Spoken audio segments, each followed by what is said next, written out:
Get those finger guns ready. We are live, folks. The World Economic Forum's Davos 2023 conference is wrapped up, and there's a plenty of crazy stuff that we need to talk about that they have discussed.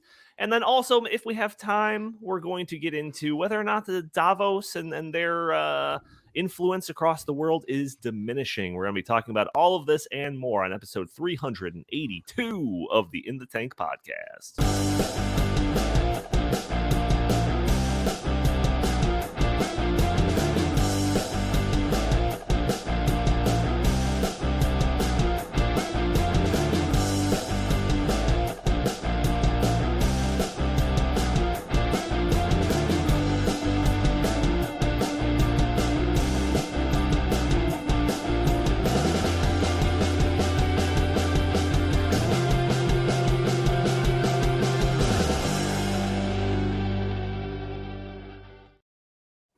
Booyah, new song, same old show. We had to switch the song because YouTube keeps dinging us for the copyright of the song, which we bought the copyrights for. So we're trying to figure all that out. But as always, I'm your host, Donald Kendal. Welcome to the In the Tank podcast. Joining me today, I've got Jim Lakely, VP of the Heartland Institute. How are you today, good sir? I'm doing great. I like that theme song, and that's because I picked it and put it in there. It reminds me of the Buffy the Vampire Slayer theme song. If a great show, if there are any fans of that on our podcast. So we probably won't keep it, but we just want to see if we can run one podcast without getting dinged for copyright. So it's kind of an experiment. Right, no doubt. Also joining us, we have Justin Haskins, director of the Socialism Research Center. Got it! At the Heartland Institute. How are you today, good sir? I was doing okay until that intro. That intro really depresses me. Why is it that we can't get this whole copyright thing? I actually am not sure that it's YouTube, by the way. I don't want us to slander YouTube's already terrible name. I think it's possible that it's the copyright holder that's screwing us over. So if you are watching right now, whoever made that theme song and we bought it from you, just know that we're really unhappy, and we're coming for you. No, Justin, don't say that because actually, sorry, we're not coming for you. I didn't mean that.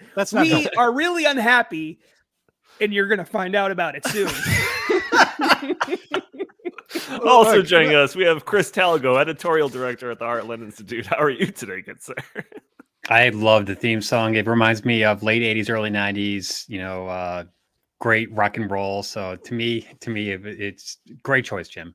Fantastic. Well, just to wrap this up though, but I actually, when I bought the supposedly the copyright version that you could use on live streams instead of just putting it in a single video, that was the mix up. I actually left a review for the song. I gave it 5 stars and said I love this song, and the guy who wrote the song emailed me back saying thanks, I love that song too. So Justin, I've almost got this handled, and I hope you didn't blow it. No, we're coming to talk He's to dead you. To me. I don't know, and maybe something else. So audio only listeners that are probably catching the show on a Friday, which is the vast majority of those people that are listening to the audio only. You can join us a day earlier. Catch the show on Thursdays at noon Central Time, where we're live streaming it on Twitter and YouTube and Facebook and Rumble. And you can join in the conversation live, throw your comments and questions in the chat. Maybe we'll show your comments on the screen. Maybe we'll address your questions on the fly. Also, if you want to guarantee that your question will be addressed, you can utilize the super chat function on YouTube. It's a new function that we're getting going here. As long as there's nothing terrible in there that's going to get us banned or anything like that, we will read that question and address it. So check that out. It's a fun way to support the show and interact with us. Housekeeping. Jim, what are we, like a month away from the 15th International Conference on Climate Change? Any new news to talk about? There's still tickets available. What do you got to say about that? There are tickets available for sure. You can get those at heartland.org. There's a link right there on the top of the page to send you to the climate conference website, where you can get all the information on our speakers and tickets. I think I mentioned last week that Richard Lindzen, one of the most prominent scientists in the world on climate, is going to be presenting at our conference. Just learned actually yesterday, there's another, one thing about climate science, there's lots of different disciplines that go into understanding what's happening to the climate. And what's actually fun, after I've been to 10 of these already out of the 15. And what's really fun when you're there and you know all these scientists is that they get into little friendly arguments about, like, say, a geologist. It's like, nah, it's geologists, they're the ones who really know what's going on in the climate. Then an atmospheric scientist, okay, what are you talking about? You know, the climate is about the temperature of the air and the earth and all that stuff. So it's kind of funny. But Ian Plimer is a very prominent award-winning geologist from Australia. And, you know, normally it's kind of expensive to fly somebody from Australia all the way to Orlando, Florida to give a presentation at your climate conference. But as luck would have it, he was already coming to Florida that week. And so we're putting him on the program. It's going to be great. It's been about 12 years since he last spoke at one of our conferences. So that's terrific. And also we have some prominent elected officials that will be speaking there. Representative Lauren Boebert from Colorado. She's in the news a lot. She's a big, star at CPAC and all that stuff. She's a member of the House Freedom Caucus. But that's not why she's speaking there. She's speaking there because before she got into politics and before I guess she owned a bar in Colorado, she and her family have been involved in the energy industry out west for a long time. And in fact, her husband still works in the energy industry. So we wanted her to come out there to talk about, how Biden's policies are going to hurt the energy industry, not just in the West, but of course, all over America. And there is also a prominent senator from here in the Midwest. I won't say his name this week because we're very close to solidifying him as another keynote speaker, but a very prominent Republican senator from the Midwest, let's just leave it there, who will also be speaking at the conference. 98% certain about that. Maybe 97% is the number to use. But this really, really is one of the best programs we've ever had. We've done, as I said, 15 of these. So if you have not yet gotten your tickets, there's still plenty of time. It's February 23rd through the 25th in Orlando, Florida. So you can get all your information at heartland.org, and we hope to see you there. And if you cannot make it in person, and I urge you to do so, we'll be live streaming every second of the conference on our Heartland YouTube channel. So check that out. I'm going to take a guess at who they're. Oh, yeah. I want to guess. You got to guess too? Okay. Is it? Yeah. Who you want to go first? Yeah, I think it's Mike Gravel. Mike Gravel. Is it Dick Durbin? Should I blink? Tammy Duckworth. What is it? Blink. It's Lori Lightfoot. It's Lori Lightfoot. Is just it in time Senator for her re-election. Oh well. I wasn't paying attention to that. It's Dennis Kucinich. I'm pretty sure it's Dennis Kucinich. so it's blink 1 for yes and 2 for no, right? Is that how this works in a hostage video? That's right. Yeah, I think so. All right. I mean, Tammy Duckworth wouldn't be the worst. You could have her get up on stage and everyone could throw tomatoes and cabbage at her or something. That'd be fun. So we have a lot to talk about on this podcast. Yeah, let's move on. Let's move on. So, like I mentioned, the World Economic Forum conference in Davos ended. We covered aspects of this last week, and if you missed last week, you should definitely check it out. One of my main takeaways from last week was that the conference was relatively uneventful. And I don't know if this episode that we're going to do now will undo that takeaway from last week, or it's going to support it. I'm not sure. I guess we'll find out together. So last week we covered a couple of different things, a couple of different aspects of the conference. One being Brian Moynihan, CEO of Bank of America, blatantly, with no interpretation required, explaining how ESG can serve as a social credit scores for companies, determining which businesses are allowed to thrive and which ones must be cut off. He also explained the need for a global set of ESG standards that would be applied to every company around the world. And, this isn't some academic from some globalist think tank or some University of Berkeley professor or something like that saying these things. It's the CEO of Bank of America laying all this out flat, just straight up, no interpretation, like I said. So again, it's not a conspiracy. We covered this last week. It's not a conspiracy to listen to these people and believe what they're saying. So we talked about this last week. It was a kind of a bigger item that we talked about last week. So if you want to see that a little bit more in depth, make sure to go back and check out last week. And then Justin and I, the next thing I want to talk about is something that we did not cover last week. And Justin and I did a recent video on Stopping Socialism TV covering this. So if you watch that, bear with us a bit. But one of the videos that was going around in Davos, last week in regards to Davos was Al Gore ginning up as much righteous anger as he could possibly come up with and ranting about the impending climate crisis. I don't think we have that video ready, but you've probably seen it. Al Gore talking about the thousands of atomic bombs, the equivalent of thousands of atomic bombs that are going off in the ocean every day, and that's driving the oceans to boil and billions of refugees. Creating the droughts and melting the ice and raising the sea level and causing these waves of climate refugees predicted to reach 1 billion in this century. Look at the xenophobia and political authoritarian trends that have come from just a few million refugees. What about 1 billion? We would lose our capacity for self-governance on this world. We have to act. So in answer to your question, I would say we have to have a sense of urgency much greater than we have yet had, and we need to make some changes. But he doesn't believe in self-governance. Almost stick the landing there. And that was the irony of people in WEF worrying about self-governance is really pretty thick. But that weirdo needs to calm the hell down. I mean, he's going to give himself a freaking heart attack. Yeah, well, I think the first part, where I was doing my impression, lined up pretty well with that. I don't think the audio-only listeners could tell where we separated that.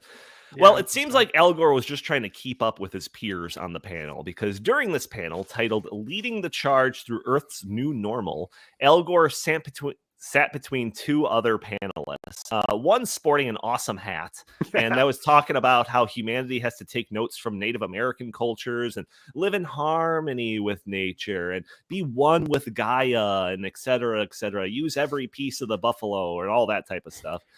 But we don't kill buffaloes anymore, Donnie. Good point. But the guy that sat stage right of Gore, and Andy, you're going to want to pull this clip up in a second here, is a whole nother story. So the next clip we're going to play, don't hit play yet. Hang on a minute.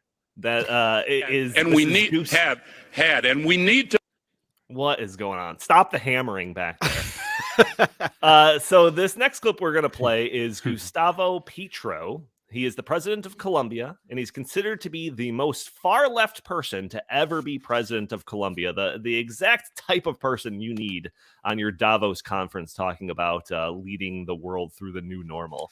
So this is what he had to say about the economic system of the world. Go ahead and play that clip. And almost the only source of energy to increase. I'm going to pause it for 1 second just because he is being interpreted. So what you were listening to is an interpreter over him actually talking. Increase profit is carbon, oil, and gas, coal, oil, and gas. And this has resulted in a change in our atmosphere.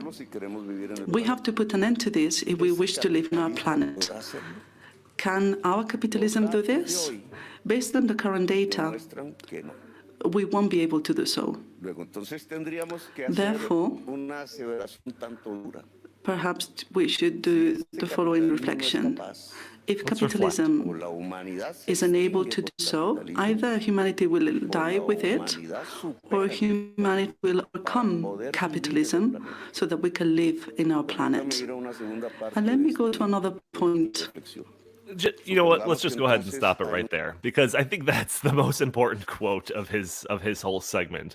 That we're either going to die with capitalism or we're going to grow beyond capitalism. So, Justin, you were the one that brought this clip to my attention. Al Gore in his righteous anger, that got all the attention on like Twitter and YouTube and all of that. But the guy that literally spoke right after him is talking about how we're going to either die with capitalism or move beyond it. Thoughts? Yeah, it's pretty incredible. And actually, the clip there's no reason to play the clip longer than this, because if people are interested, they can go watch the video that you and I did just recently on this. But because we play more of what he says, but we didn't even play all of what he says. But essentially, it's very, very clear what this guy's position is. He is. Do we want to talk about his background? Are we saving that? Oh yeah, no, go ahead. Okay. So he's the current president of Colombia, newly elected, 2022. He had ran for president a bunch of times before and had always lost, so it was a big deal. Normally, the drug cartels pick the presidents of Colombia. I think that's how that works. And this time, it was a good old-fashioned man of the people. The interesting thing about this fellow, however, is that he's not just your run-of-the-mill, Bernie Sanders from Burlington, Vermont type leftist. He's a former guerrilla fighter from a group called M19, which has committed horrible, terrible. What was the exact quote from the article that we read in that from the Hill? Yeah, it was like terrible violent acts against innocent civilians. Terrible violent acts against innocent civilians. So that's good. He's a Marxist, so that's fun. And he's now up on stage at the World Economic Forum saying that we either have to overthrow capitalism or we will all die. Interestingly, right after this, he says something like, he kind of almost pulls back and is like, well, maybe we can have capitalism, but just a decarbonized version of capitalism. But then immediately after talking about a decarbonized version of capitalism, which I guess you would assume is capitalism, but without carbon dioxide, which I don't really know how that works, because that would mean there's no people or animals or plants or anything either. But anyway, after that, he then goes back into the crazy stuff and starts essentially explaining that what he means by that is, there's basically no free market, and we have to rethink our entire way of life and rethink all of our political institutions and rewrite the social contract. I don't know if he uses that exact word, but that's what the WF loves to say. He's one step away from saying we need to reset, the economy. He's basically saying we need a great reset without using those words. So the thing that I love about this is that, this is as radical of a person as you could possibly find. I mean, you can't find anybody really more radical than this. I mean, he was part of basically a terrorist organization, as far as I could tell. He was a former Marxist guerrilla fighter. I mean, I don't know how you can get much more radical than that.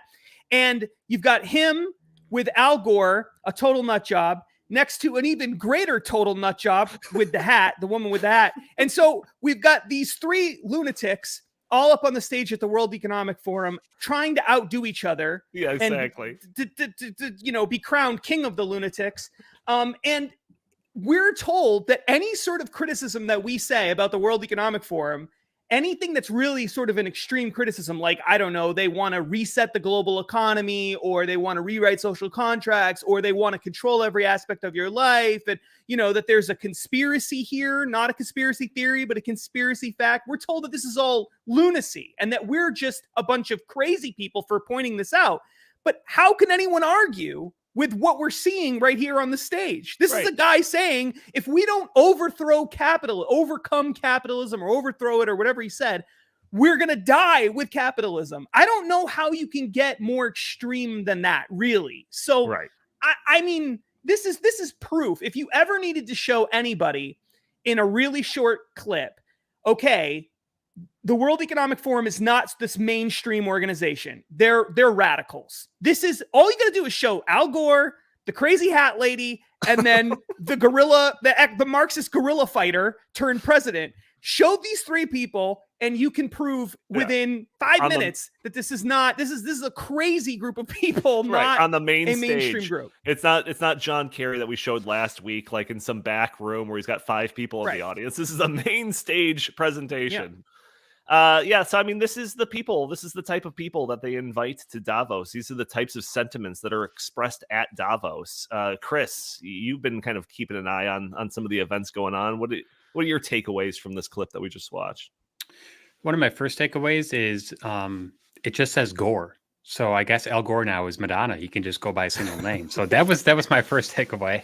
But yeah, Justin, already covered most of this. Everything that they're saying is hyperbolic. Everything they're saying is meant to instill, crazy fear mongering and scaremongering, and just give them power. And yet they do it to say that this is in order to save self-governance. But like we just said earlier, it doesn't seem like they really believe much in self-governance. And they've got a terrorist, who just took over Colombia, and Latin America and South America in general is going through some pretty big, political consequences right now with, Bolsonaro leaving, and, you've got a lot of Marxism seeping into South America. So it just seems like the World Economic Forum seems extremely excited about that. And they are, more than happy to put these, just complete lunatics on stage to sit there and just spew lies and lies and lies and try to, as always, scare us into giving them more power and money.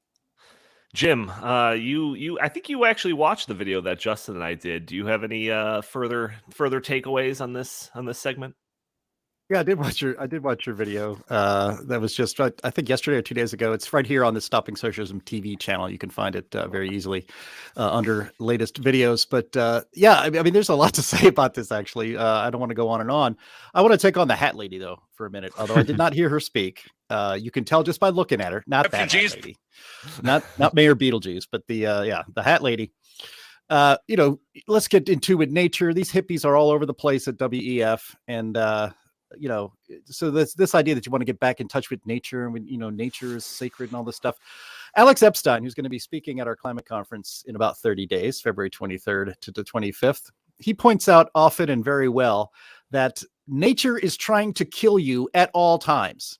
Humans, for most of our existence, have been trying to avoid being killed by nature. And it's only the modern society that we have now that we can even pretend to, quote unquote, control nature, but we can at least keep nature at bay so that we are alive, so that we can live in homes and shelters that are continually warm. The climate talks at WEF are all about rolling all of that stuff back.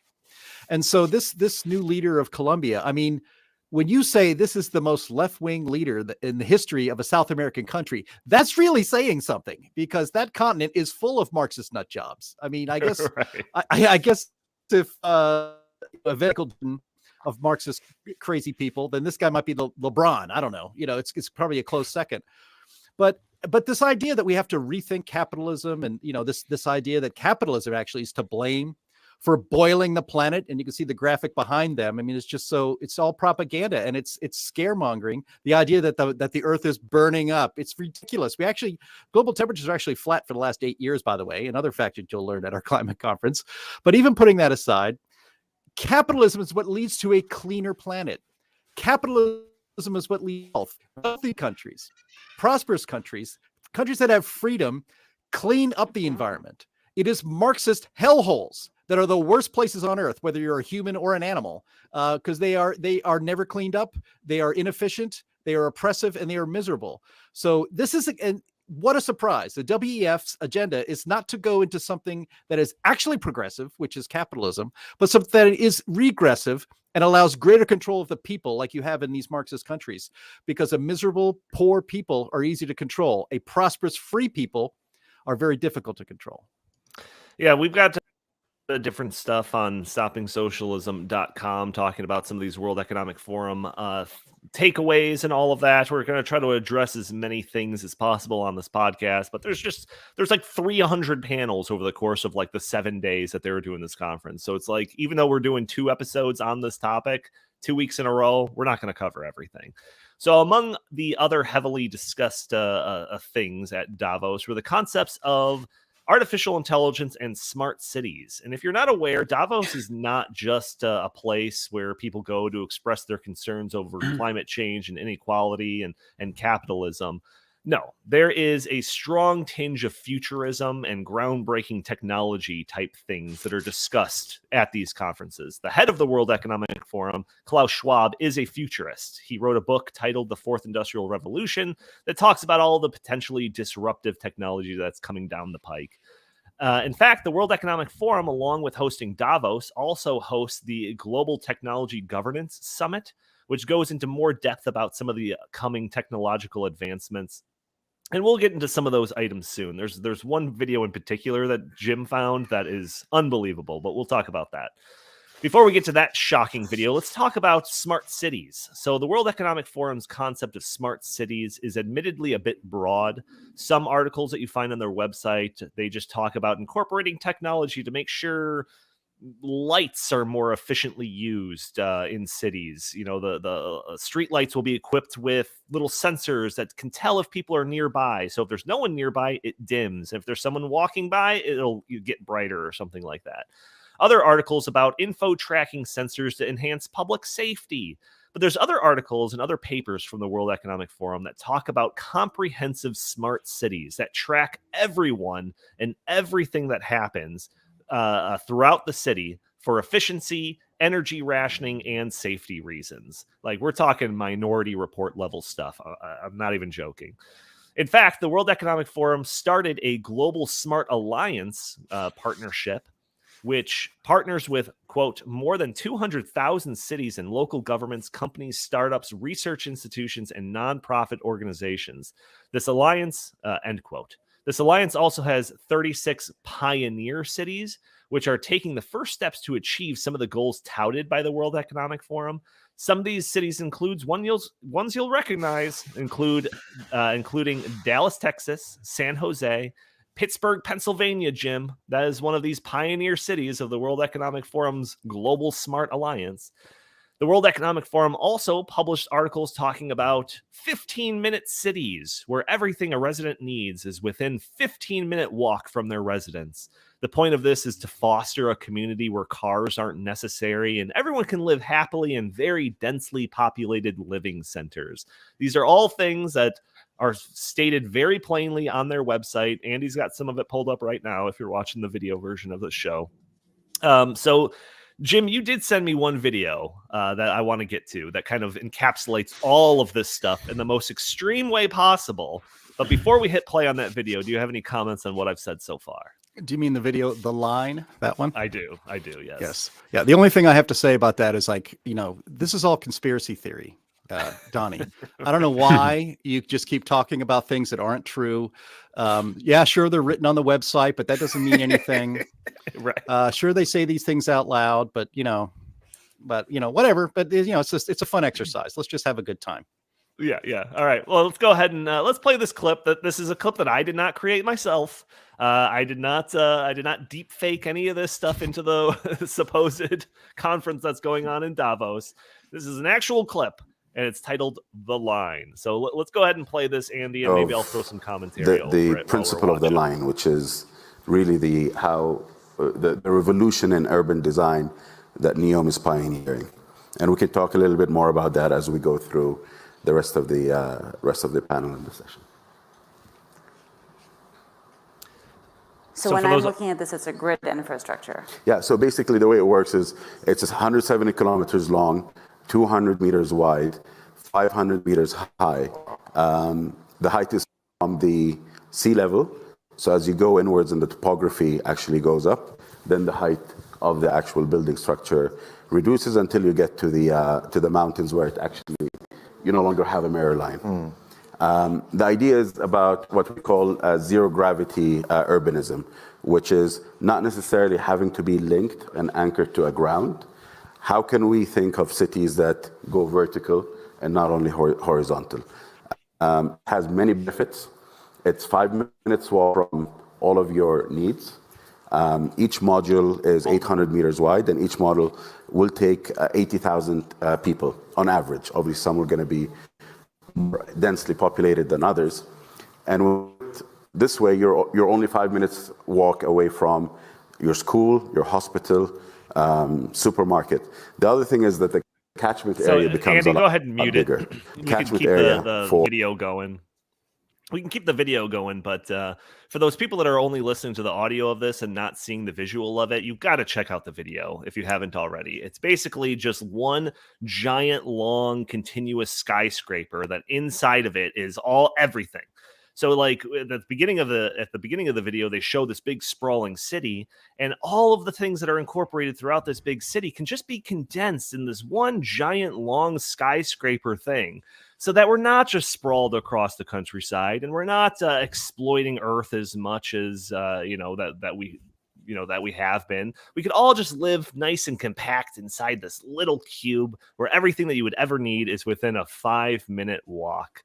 So I mean, again, this is the stuff that they talk about at these conferences. It's not a conspiracy. We're not reading between the lines. We didn't make this up. We're just reporting on what they're talking about. Justin, you and I have done some work on the smart city stuff. I think that this example of it is the most extreme one that I can find. What are your thoughts on this? Yeah, this is definitely the most extreme one, and the odds that you'll have this happen, in some place, you might have it happen in maybe some place in America or something like that. But the idea that this is going to, take off in America is probably not highly likely, given just people in America being used to having their own space and land and stuff like that.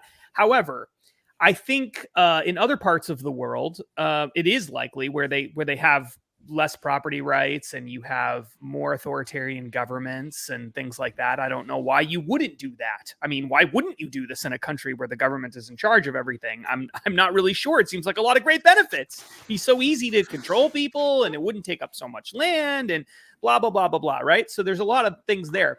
But what I do think in the long run, and I'm talking about really far into the future, where I do think Americans need to be thinking of these things as legitimate possibilities for maybe their kids or their grandkids or something like that, is that there is an effort going on in the United States right now for both government and private institutions to amass increasingly more amounts of land themselves. The Biden administration a year or two ago announced its 30 by 30 plan, a plan to conserve 30% of the land and water in the United States so that it's not being used by humans.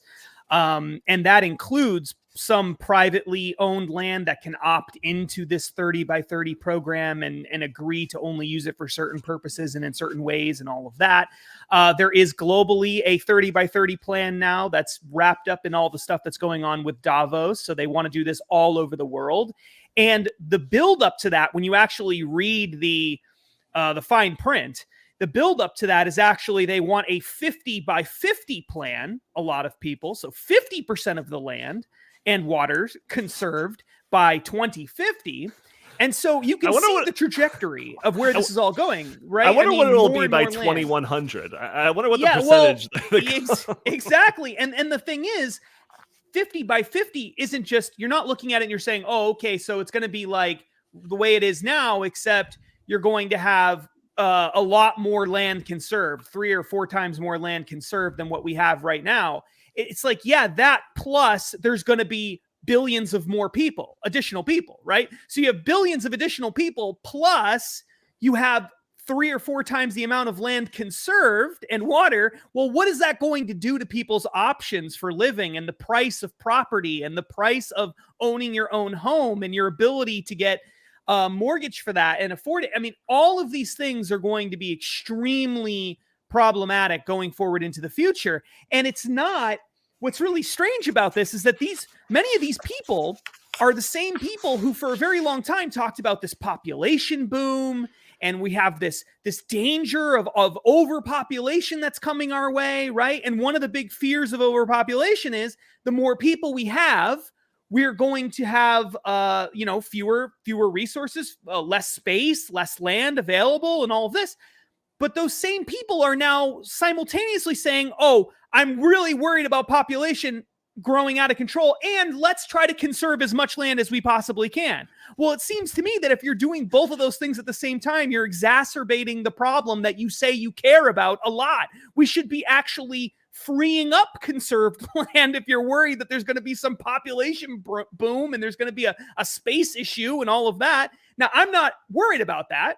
I think people figure these things out over time. But what I do think that it is important for people to understand that this is the vision that the leading people in government, in corporations, in banks, in central banks, in Wall Street, this is what they imagine the future to look like. Okay. And that matters because they're the ones that are controlling most of the capital. So you have to take that into account.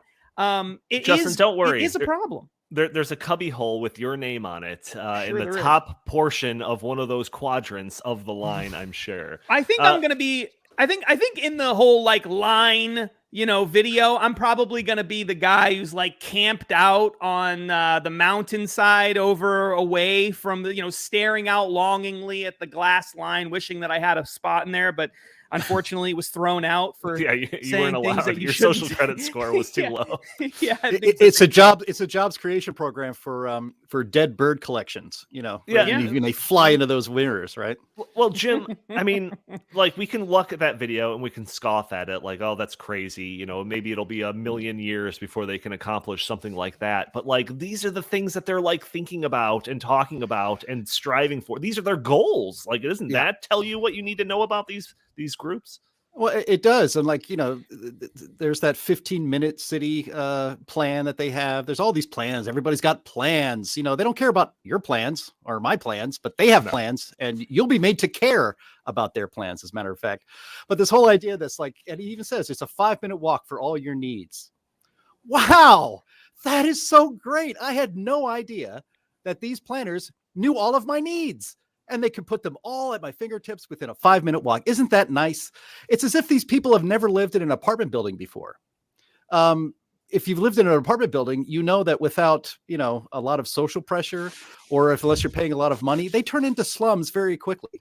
So this whole idea, I mean, it is like something for the future. If you've seen if anyone has seen the sci-fi show The Expanse, that's what this reminded me of. The kind of places people lived in the show The Expanse were very much like this. They were in space, but it was very much built vertically, everybody in tight quarters. But if this was such a good idea, and actually it also reminded me of they built this very exclusive like neighborhood, I guess you could call it, but almost like mini city in Dubai. They created islands that look like a big palm tree, and that is the place where the elite of the elite can live. And it's usually just a vacation home for the really, really super rich people. If this was so great, they would build it for themselves.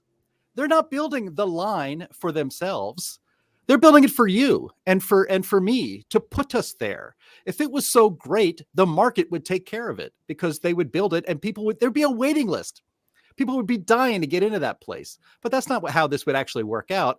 And, by the way, they do say they're going to have it, I think the first module done by either like 2035 or even 2040. So not that far away. It could even be earlier than that. It could be 2030. Yeah, I thought it was like 2027 or something. There you go. Yeah, he said it in the end of the video, which we cut off, so I didn't get to hear it and remind myself.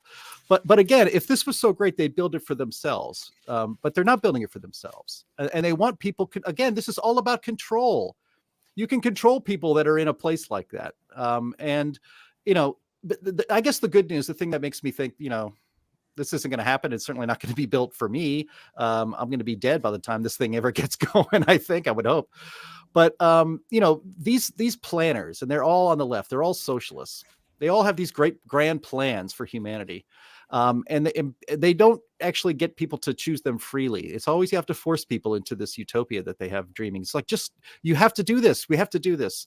This is what's best. Just trust us, or don't even trust us. You're just going in there. We're making you do it. But, these Marxists have had grand plans for reorganizing society for years, for at least 100 years. If you just want to go to the Bolsheviks, the Marxists, right? So maybe 150, almost 200 years. They always have these grand plans on how they're going to reorganize humanity in the best way possible. And they always fail. The bad news on that is that when it is actually tried and forced upon people, hundreds of millions of people end up dead. So right. that's the bad side of it. But for the most part, these dreams never come to fruition because it's just not practicable. And they don't really have the strong arm, the muscle, to be honest, to force it upon a populace. Well, so Chris, obviously this line thing is pie in the sky by any metric. I mean, I think their original plan is to create this in Saudi Arabia or something like that. And I guess the intention, if it works so well there, then maybe other places will do it. Who knows?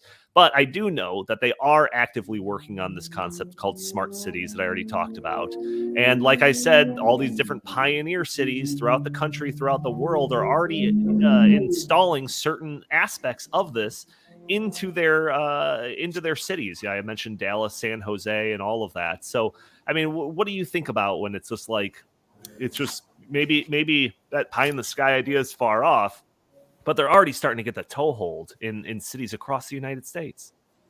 I think it's important to note that a lot of this originated in the Middle East, where kings still rule and people are ruled under an iron fist.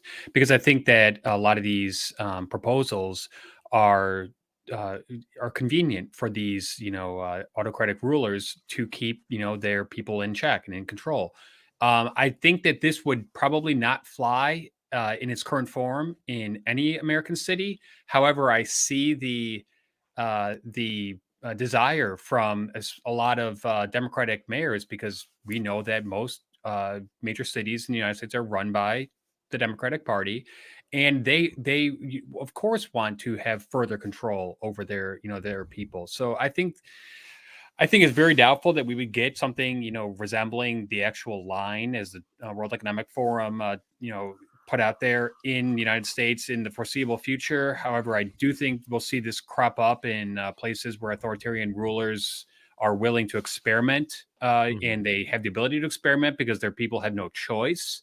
I would love to see this happen in the United States, where they start telling people, okay, you are going to leave your house and you're going to go live in this little area that we have designed for you, like Jim said, and we have everything you'll ever need there 5 minutes away, which is just preposterous on its face. But I think that there would be a huge backlash to that in the United States. So I think that they are wise enough to not push it that far yet in the United States. However, I completely agree with you, Donnie, that a lot of cities, including Chicago, are becoming more and more, surveillant and more, unwilling to let people live their lives as they, wish to, because they need to exert maximum control over the people. And I also think this has a lot to do with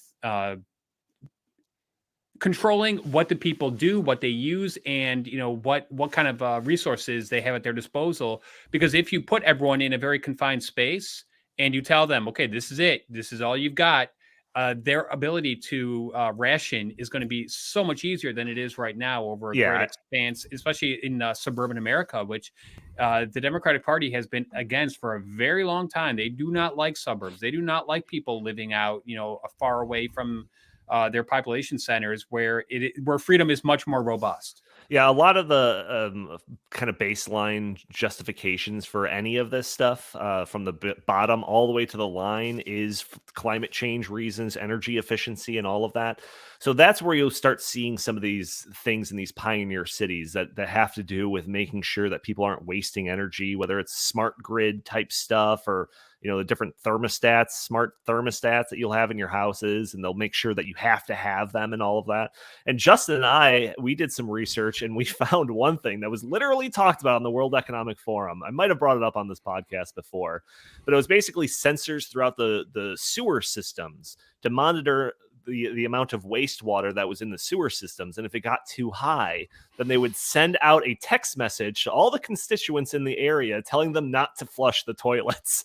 So it's like, that's an aspect of smart cities that are going to be coming your way to make sure you don't overflow with the sewer system, and they tell you when you get to use the bathroom. But Donnie, the World Economic Forum's video shows this as a pristine, lovely place to live, and everyone's, living in harmony. However, I am willing to bet that it will be nothing like that. And I bet it would be much more likely to resemble a dystopian, future movie where you've got all these people huddled in these cramped, disgusting tenement quarters. It'll be like San Francisco. Just literally trying to, eat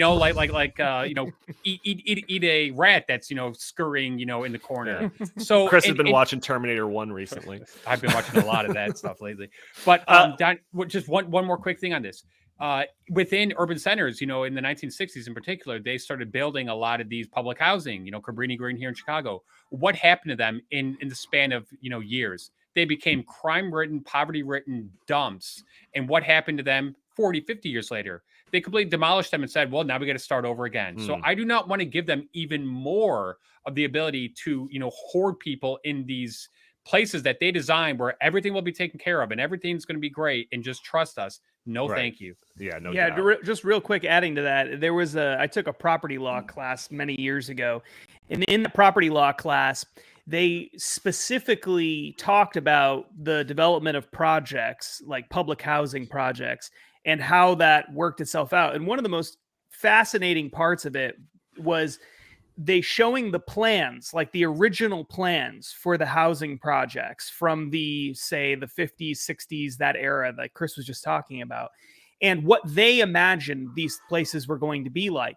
And it's very, very similar to what we're seeing in these WF videos. It was like these utopian little societies with these green areas all over, and parks would be all over the place, and things would just be so harmonious and wonderful, and everyone could get to their jobs and get to their various utilities and other things in a very quick and easy walk away, because people didn't need to have cars. And think about how great this would be, and then they turned into hellholes. So yeah, I mean, it does seem eerily similar to that. There's no doubt about it whatsoever, and I don't think the parallels can be understated.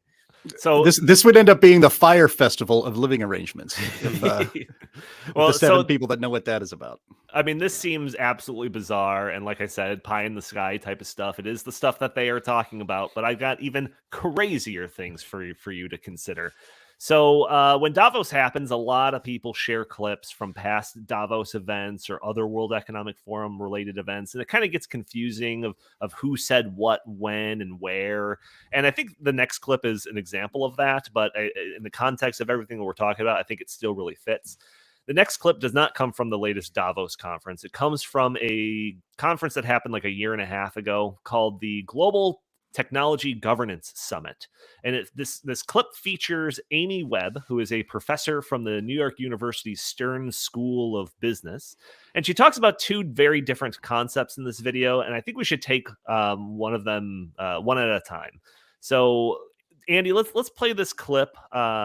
It's the one that looks like it says "What now?" Let's go ahead and start playing that one. And I'll tell you when to stop. So it's talking about gene editing. There's the text that's up here talking about different ways to protect public health. Speaking, we're talking about improving biology and redesigning organisms for beneficial purposes. It's going to allow us to not just edit genomes, but also, and importantly, write a new code for life. We'll have right level permissions. We'll have right level permissions. We already started to see some of that this year. COVID-19 vaccines, they make use of engineered code in the form of messenger RNA. All right, so I'm going to hit pause on there because there's another thing that she talks about. But yeah, I mean, we've had Ed Hudgens on here talking about CRISPR and the idea of trying to, meddle with the human genome to ensure that we, are born healthy and we can get rid of certain diseases and all of that. But what she was talking about there is meddling with our DNA, geoengineering organisms, and unlocking a right level permissions when it comes to like life on Earth. And that is like a technical jargon that basically is like, you can give certain permissions for somebody to have access on a website where they can post something, or you can give them permission where they can rewrite what the website looks like. She is talking about that, but in the context of meddling with our own genetics and the organisms that are the basis of life. So Jim, you sent this to me, and I can't look at this without thinking like, this might be a little bit too dangerous to experiment with. What are your thoughts, Jim? Well, I mean, the worrisome thing here is just the casual confidence and the arrogance of saying things like this. I mean, God complex much? I mean, right. Good grief. Right level permissions, as you said, it's like, we're human beings. We're not the back end of a WordPress blog. I mean, this is serious stuff. It's like these people have never watched Jurassic Park or something. But the idea that, right level permissions is an important word there. Will they really ask you for your permission? I mean, will that permission be granted freely by people? Or will this be another case of, an experimental medical treatment being compelled with refusal, meaning you lose your job or your ability to travel or your place in the line to place to live, right, or participate in your normal life, So this whole idea of like permissions, it's like, how do you give informed consent for the rewriting of your genetic code? But, it's just this idea that this arrogance, like, of course, we'll be rewriting your DNA to improve you, to make you better. God, it's like some of the most dystopian science fiction is actually pretty good watching, but it just boggles my mind that this dystopian fiction is becoming more and more a part of our life, because it's not a conspiracy theory when they say it on video that this is what they would like to do. It's horrifying. Yeah, no doubt. Chris, Justin, I've got another part of her clip that is probably not as like the implications probably aren't as dire as this, but it's equally as crazy. Do you want to take first swing at the next thing, or do you have any comments on that whole idea of gene editing and everything? Just a quick comment on the gene editing thing. So, Donnie, you know that both of us have been reading a lot of Yuval Noah Harari in his book Homo Deus and Sapiens, and he goes into this very, very in depth. And one of the things that he doesn't bring up is, wouldn't this increase inequality massively? Because the wealthy people, and he calls them the superhumans, they would have unfettered access to this. They would have the money and the connections and relationships with people to do this. However, the vast majority of us commoners, we would not have this. So I think this is not my main like argument against it by any means, but sure, it just goes to show that these people are utter hypocrites time and time again, because they always are obsessing about inequality and DEI and all this stuff. But this is just going to exacerbate that way more, because only a very, very select few people are going to have the ability to actually do this. And it is just going to widen that, that gulf. Justin, you want to take first swing at the next thing, or do you have any just comments? real quick on that point that Chris made, and then we can move on. I don't know about Yuval Harari. I haven't read everything that he's ever written. He's written a lot, and there could be something somewhere in something he's written or said, because he speaks a lot as well, that addresses that issue. But I know for sure that Klaus Schwab addresses that issue specifically. And he says that this is actually one of the reasons why we need a stakeholder capitalism, ESG type economy in the future, because you're going to have technologies like gene editing that are only going to be available under normal supply and demand to wealthier people. So how can we make sure that we have equity and fairness and social justice and equality of outcomes and all of that built into our gene editing of the future? As bizarre as that is to say, that's actually one of his big concerns. So he's got a plan for that, Chris. Yeah, he's got a plan. You don't have to worry. In the future, Klaus Schwab will make sure that everyone who he believes should have gene editing has the gene editing that they need. You don't have to worry. Yeah, Justin, what's funny is I wasn't going to bring it up in this podcast. I always trust Klaus Schwab, by the way. I know you do. That's why I'm trying to get your heart at ease. I'll here. sleep well tonight. Don't worry. But all of these different things, Jim, you're muted. All of these different things, you could find articles on the World Economic Forum talking about these things and the need to install an ethical and moral code into the basis of these things, which, Justin and I, we know that what that means. That means installing the things that are present in ESG and making sure that, all of those things that are taken care of are also taken care of when we're building the line and when we're gene editing, and the next thing that we're going to talk about.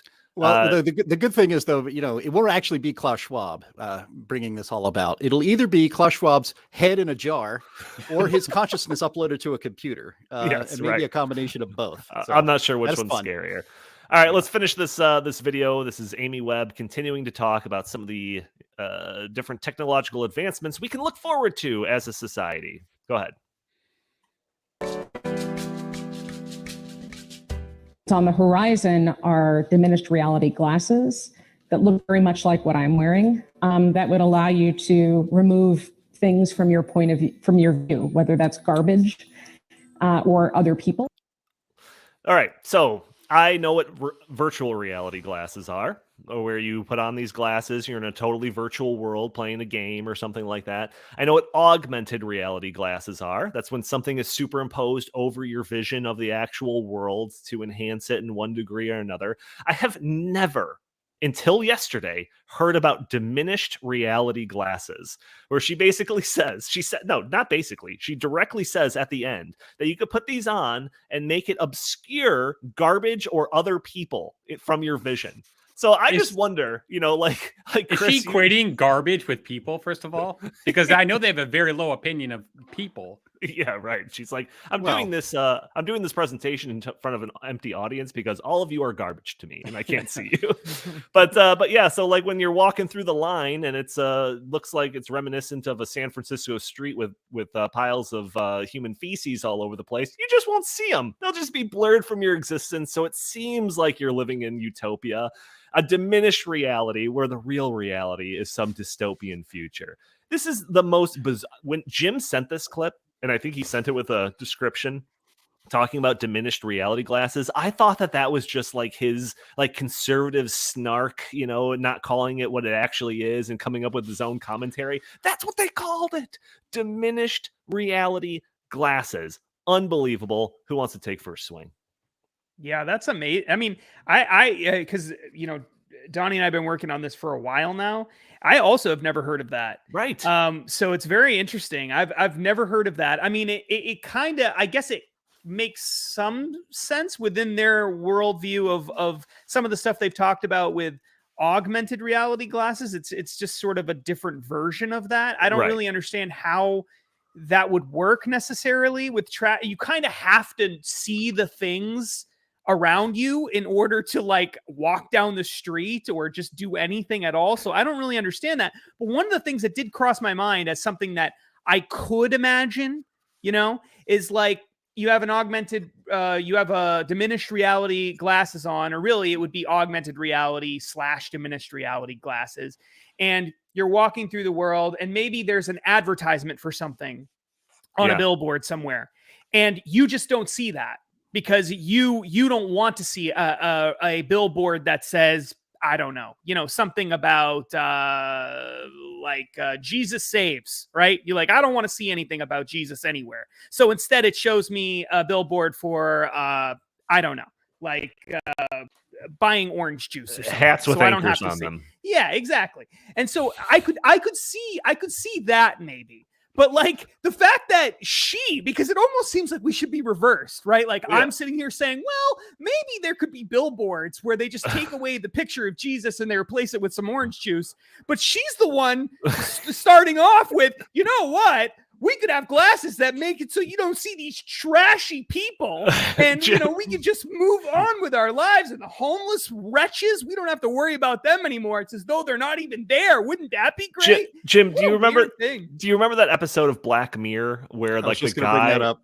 Yeah, the guy gets like a restraining order put against him from his like ex-wife or something, and because everyone has these like contact lenses that are essentially augmented reality, that he's like blurred out and he's like muffled voice and you can't hear him and he can't interact with people. Like that's where my mind went to when I heard this. Yeah, in that episode, the character played by John Hamm. It's a great episode. It's a Christmas themed episode of Black Mirror. It's on Amazon. You should definitely check it out. It's a very good series, and it's just amazing how much of stuff from Black Mirror is actually in life right now, because that was a dystopian technological future imagined by the show creator just a couple years ago. And actually, I think the show creator said, I'm not going to do any more of these because it keeps coming true and it's scaring the hell out of me.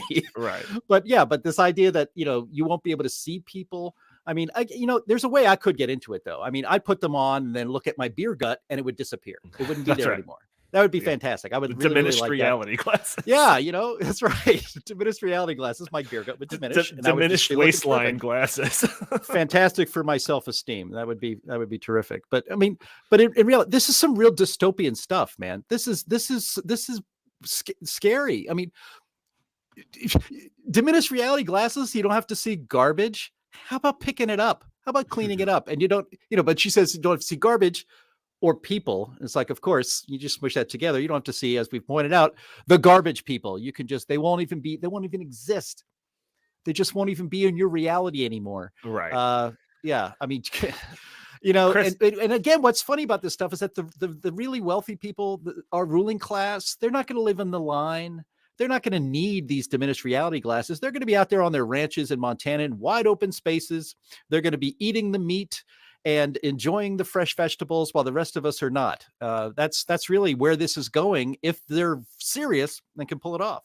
We're going to go Donnie, a couple of minutes. Just real quick, one point on this. I think this is part of a larger trend that's been happening for a long time, in which people are just becoming more and more used to just looking at it like a little screen all day and living in their own little world. And now this would just put that on steroids, where literally you're not even interacting with like the outside world as it actually exists. You're just in this little like self-created, utopia that they are feeding through a screen to you. That is so scary. That is just, who would ever want to live in a world like that? We're going to go a couple of minutes long because I do want to get your takes on this last story. So there was a couple of actually let's play this clip, this WEF Elite clip. Let's start off this segment talking about this. It's criticized for being elitist. Do you think that's unfair criticism?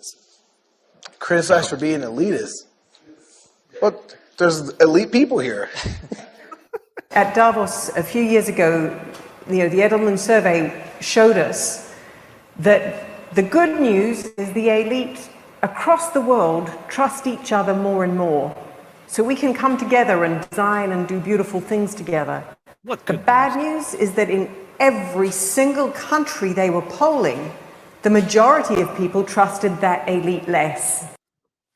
Yeah, so the good news, the elites trust each other more. The bad news, people don't trust the elites.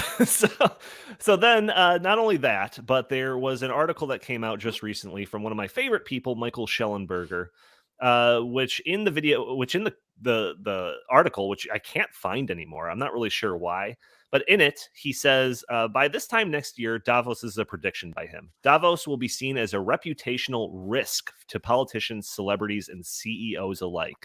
Most of the credit for killing Davos goes to Russell Brand and Glenn Beck, who have criticized the World Economic Forum from the left and right for years.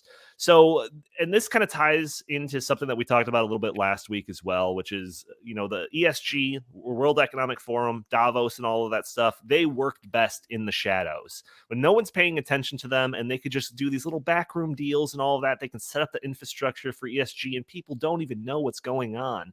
Now it's like the spotlight is on these people. Schellenberger mentions Russell Brand and Glenn Beck, who talk about Davos and the World Economic Forum relentlessly. And when shows like this that we're doing right now expose all of the crazy stuff that they're talking about, it isn't too crazy to think that maybe this is going to actually become a reputational risk if I go to Davos being a politician. Like, are people going to think that I'm like this elitist crazy types that want people living in a line and have diminished reality glasses? We're going to play with their DNA and all of that. So, Chris, I'm curious. Do you think that because of all the attention that's been brought to the World Economic Forum in Davos over the last couple of years, that their actual influence across the world is going to start diminishing? What do you think? I don't think so. I think that, we're moving towards an ever more globalized world, and they understand that this is their opportunity to take advantage of that. So, 50 years ago when, nations were, much more, practicing national sovereignty, the plans that the World Economic Forum was proposing were, non-starters.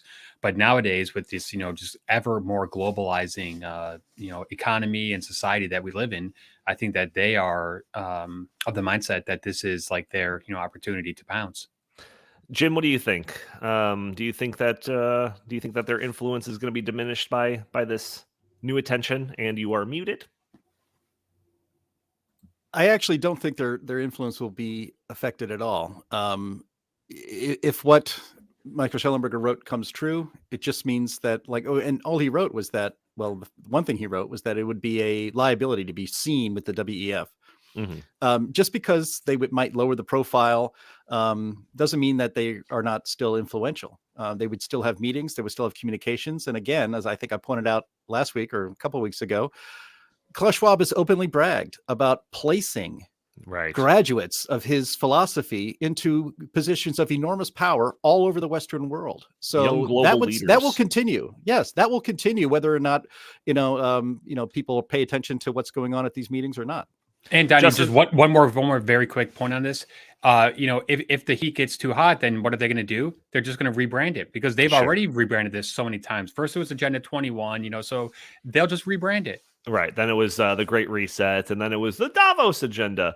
Mm-hmm. Justin, I mean, we here in Illinois, our governor, J.B. Pritzker, went down to Davos, and the only explanation for that is because he wants to increase his, international persona in an attempt to maybe run for president one day. But do you think that in the future, because of all the stuff that I've been repeating here, that people maybe won't take that jump and will see this as, I don't want to be grouped in with these crazies?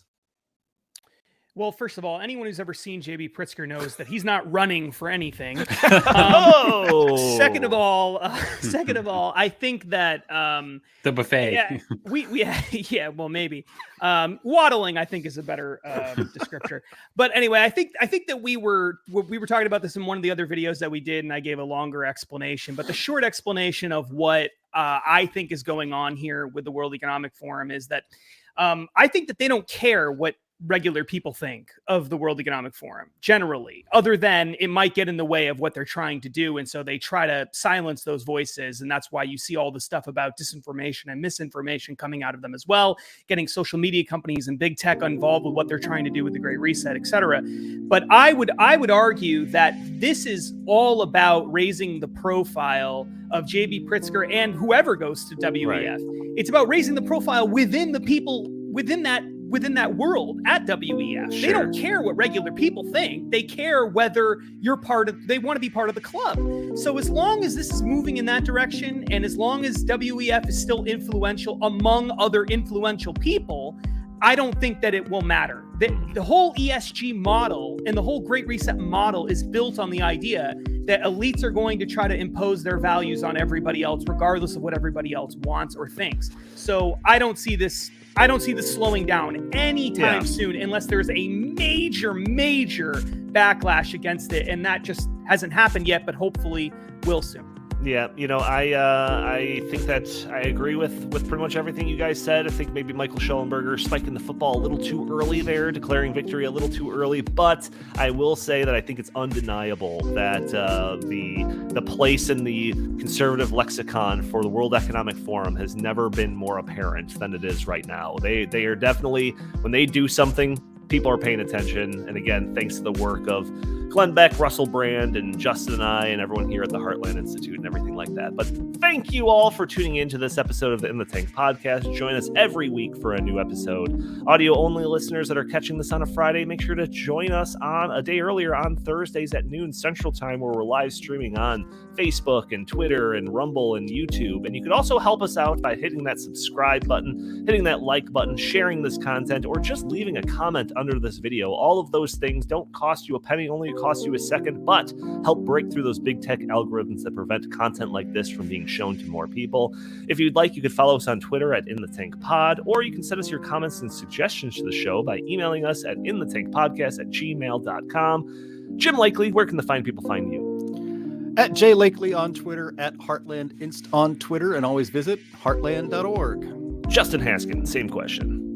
At Justin T. Haskins on Facebook, Twitter, Parler, and every other social media platform that you can think of. Besides TikTok. Chris Talgo, what do you have to pitch today? StoppingSocialism.com. We got some new content up there. We have a new report on a poll that says that most Americans, the majority of Americans, believe that we are already living in a socialist country. Oh, wow. All right. Fantastic. Thank you all for tuning in. We will talk to you next week.